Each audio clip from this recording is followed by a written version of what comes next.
Hello friends, welcome back to our video start చేసే ముందు వచ్చేసి అందరికీ ఒక స్మాల్ రిక్వెస్ట్. వీడియో చూస్తున్నారు కానీ ఎవరు లైక్ చేయడం లేదు. వీడియో అయితే ఖచ్చితంగా లైక్ చేసి ఛానల్ని ఫస్ట్ టైం మనకు విజిట్ చేస్తున్నట్లయితే సబ్స్క్రైబ్ చేసుకుని బెల్ ఐకాన్ అయితే యాక్టివేట్లో పెట్టుకోండి. ఈరోజు వీడియో నోటిఫికేషన్ వచ్చేసి మనకి ఆధార్ సెంటర్స్ నుంచి మంచి నోటిఫికేషన్ అయితే రావడం జరిగిందనమాట. ఎటువంటి ఎగ్జామ్ లేకుండా మీకు ఎటువంటి ఫీజు లేకుండా మీకు పర్ మంత్ వచ్చేసి మీకు 40,000 శాలరీ అయితే ప్రొవైడ్ చేస్తున్నారు. ఈ నోటిఫికేషన్లో మనకి అసిస్టెంట్ ఉద్యోగాలకి నోటిఫికేషన్ అయితే రిలీజ్ చేశారనమాట. బోత్ ఏపీ అండ్ టీఎస్ వాళ్ళు, బోత్ మేల్ అండ్ ఫీమేల్ వాళ్ళు కూడా అప్లై చేసుకోవచ్చు. వీడియోలో వచ్చేసి కంప్లీట్ ఇన్ఫర్మేషన్ ప్రొవైడ్ చేస్తాను కాబట్టి ఎక్కడ స్కిప్ చేయకుండా ఎండ్ వర్క్ అయితే చూడండి. అలాగే వీడియోని వచ్చేసి మీ ఫ్రెండ్స్ అండ్ మీ ఫ్యామిలీ మెంబర్స్కి అయితే షేర్ చేయడం మాత్రం మర్చిపోకండి. ఈ ఆధార్ సెంటర్స్ వాళ్ళు వచ్చేసి మనకి ఒక చిన్న ఇంటర్న్షిప్ ప్రోగ్రామ్ అయితే కండక్ట్ చేస్తున్నారనమాట. ఈ ఇంటర్న్షిప్ ప్రోగ్రాంలో వచ్చేసి మనకి 6 months ట్రైనింగ్ ఇచ్చి మనకి జాబ్ అనేది ప్రొవైడ్ చేస్తున్నారు. ఇప్పుడు వచ్చేసి మీకు కంప్లీట్ డీటెయిల్స్ అయితే చెప్తాను, చూడండి. ముందుగా మనకి ఇంటర్న్షిప్ ఎలిజిబిలిటీ చూసుకున్నట్లయితే మనకి ఎడ్యుకేషన్ క్వాలిఫికేషన్ వచ్చేసి ఫర్ టెక్నికల్ ఫీల్డ్స్ అంటే బీటెక్ కానీ, బీఈ కానీ, ఎంటెక్ కానీ, ఎంసీఏ కానీ ఎవరైతే కంప్లీట్ చేసుకుని ఉంటారో వాళ్ళకి వచ్చేసి students in final or pre final ఇయర్లో ఉంటారు ఎవరైతే ఉంటారో వాళ్ళు వచ్చేసి అప్లై చేసుకోవచ్చు. అలాగే మనకి గ్రాడ్యుయేట్స్ ఎవరైతే ఉంటారో వాళ్ళు కూడా విత్ ఇన్ లాస్ట్ 6 monthsలో ఎవరు ఉంటారో వాళ్ళు కూడా మనకి అప్లై అనమాట, ఎలిజిబుల్ అనమాట, అప్లై చేసుకోవచ్చు. ఓకేనా గైస్? ఇంకా చూసుకున్నట్లయితే మనకి నాన్ టెక్నికల్ ఫీల్డ్స్ అయితే అంటే మనకి కామర్స్ కానీ, లా కానీ, ఫినాన్స్ కానీ, మాస్ కమ్యూనికేషన్ కానీ, ఎంబీఏ కానీ ఎవరైనా కంప్లీట్ చేసుకుని ఉంటారో అంటే లాస్ట్ 6 monthsలో ఎవరైతే ఉంటారో వాళ్ళు వచ్చేసి ఎలిజిబుల్ అనమాట. అలాగే మనకి first year post graduate or students in second semester ఎవరైతే ఉంటారో వాళ్ళు కూడా ఈ జాబ్స్కి ఎలిజిబుల్ అనమాట, వాళ్ళు కూడా అప్లై చేసుకోవచ్చు. ఓకేనా గైస్? అలాగే మనకి for PhD or research candidates ఉంటారో వాళ్ళు కూడా అప్లై చేసుకోవచ్చు. లైక్ మనకి సైబర్లా కానీ, ఏఐ వాళ్ళు కానీ, డేటా ప్రైవసీ వాళ్ళు కానీ, బ్లాక్ చైన్ వాళ్ళు కానీ తీసుకున్న కేటగిరీ వాళ్ళు ఉంటారు కదా, వాళ్ళు కూడా ఈ జాబ్స్కి ఎలిజిబుల్ అనమాట. ఓకేనా గైస్? ఇవి వచ్చేసి మనకి ఎడ్యుకేషన్ క్వాలిఫికేషన్స్ అనమాట. ఇంకా అదర్ రిక్వైర్మెంట్స్ చూసుకున్నట్లయితే మనకి మినిమం 60% మీకు మార్క్స్ అయితే ఉంటే సరిపోతుంది. అంటే మీకు 10 pointsకి లైక్ మీకు 6 points వచ్చినా సరే మీరు ఈ జాబ్స్కి ఎలిజిబుల్ అనమాట. ఓన్లీ ఇండియన్స్ కన్నా అప్లై అనమాట.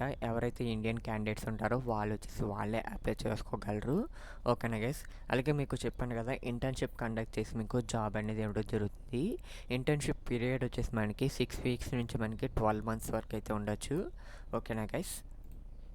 ఇంకా ఇంటర్న్షిప్ లొకేషన్స్ చూసుకున్నట్లయితే మనకి ఉదయ్ హెడ్ ఆఫీస్ అంటే మనకి చూసుకున్నట్లయితే మనకి న్యూఢిల్లీలో ఉంటుంది. అలాగే దీని యొక్క టెక్నాలజీ సెంటర్ వచ్చేసి మనకి బెంగళూరులో ఉంది. అలాగే మనకి రీజనల్ ఆఫీస్ వచ్చేసి మనకి ఢిల్లీ, చండీగఢ్, హైదరాబాద్, గువాహతి, లక్నో, ముంబై, రాంచీ, బెంగళూరు అనమాట. అలాగే మనకి స్టేట్ ఆఫీస్ చూసుకున్నట్లయితే మనకి పట్నా, కోల్కతా, అహ్మదాబాద్, భువనేశ్వర్, భోపాల్, తిరువనంతపురం అన్నమాట. ఇవి వచ్చేసి మనకి ఇంటర్న్షిప్ లొకేషన్స్ అనమాట. ఇంకా మనకి ఇంటర్న్షిప్ డ్యూరేషన్ చూసుకున్నట్లయితే మనకి మినిమం వచ్చేసి మనకి 6 week డ్యూరేషన్ ఉంటుంది, లేదా మనకి 12 months డ్యూరేషన్ కూడా ఉండొచ్చు అనమాట. ఓకేనా గైస్? ఈ డ్యూరేషన్ బట్టి మీ యొక్క స్కిల్ కానీ, మీ యొక్క ఏదైతే స్కిల్ నేర్చుకుంటారో వాటిని టెస్ట్ చేసుకొని మీకు జాబ్లు అనేది తీసుకోవడం జరుగుతుంది అనమాట. ఓకేనా గైస్? ఈ ఇంటర్న్షిప్లో మీకు వచ్చేసి స్టిఫన్ కూడా ప్రొవైడ్ చేస్తారు. ఆ స్టిఫన్ డీటెయిల్స్ అయితే ఇప్పుడు చెప్తాను, చూడండి.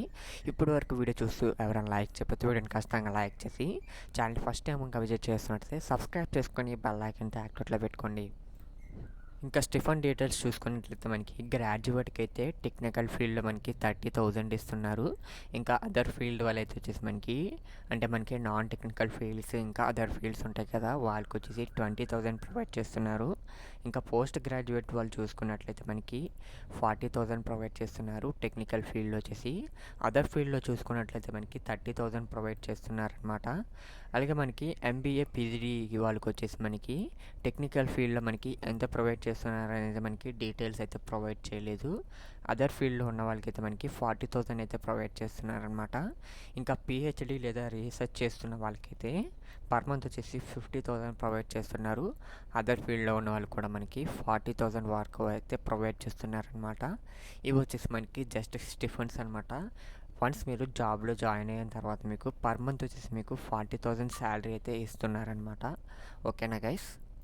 ఇంకా మనకి సెలక్షన్ ప్రాసెస్ చూసుకున్నట్లయితే మనకి ఈ జాబ్స్కి ఎటువంటి ఎగ్జామ్స్ లేవు కాబట్టి ఎవరైతే అప్లికేషన్స్కి అప్లై చేసుకొని సెండ్ చేస్తారో వాళ్ళ యొక్క అప్లికేషన్స్ అనేవి రివ్యూ చేస్తారనమాట. రివ్యూ చేసి ఎవరైతే సెలెక్టెడ్ క్యాండిడేట్స్ ఉంటారో వాళ్ళకి వచ్చేసి ఇంటర్వ్యూస్ అనేది కండక్ట్ చేస్తారు. ఇందులో మనకి ఎటువంటి అలవెన్సెస్ అయితే ప్రొవైడ్ చేయరు ఇంటర్వ్యూకి వచ్చేసి. ఓకేనా గైస్? ఫైనల్ డిసిషన్స్ వచ్చేసి మీ యొక్క అకాడమిక్ బ్యాక్గ్రౌండ్ కానీ స్కిల్ మ్యాచింగ్ కానీ అవైలబిలిటీని బేస్ చేసుకొని జాబ్కి అనేది సెలెక్ట్ చేస్తారనమాట. ఓకేనా గైస్? మీకు వీటి యొక్క ఇంపార్టెంట్ లింక్స్ అనేవి కింద డిస్క్రిప్షన్లో ప్రొవైడ్ చేస్తాను, వీలైతే చెక్ చేయండి. ఓకేనా గైస్? వీడియో నచ్చినట్టు వీడియోని ఖచ్చితంగా లైక్ చేసి ఛానల్ని ఫస్ట్ టైం కనుక విజిట్ చేస్తున్నట్టయితే సబ్స్క్రైబ్ చేసుకుని బెల్ ఐకాన్ అయితే యాక్టివ్లో పెట్టుకోండి. Thank you for watching this video.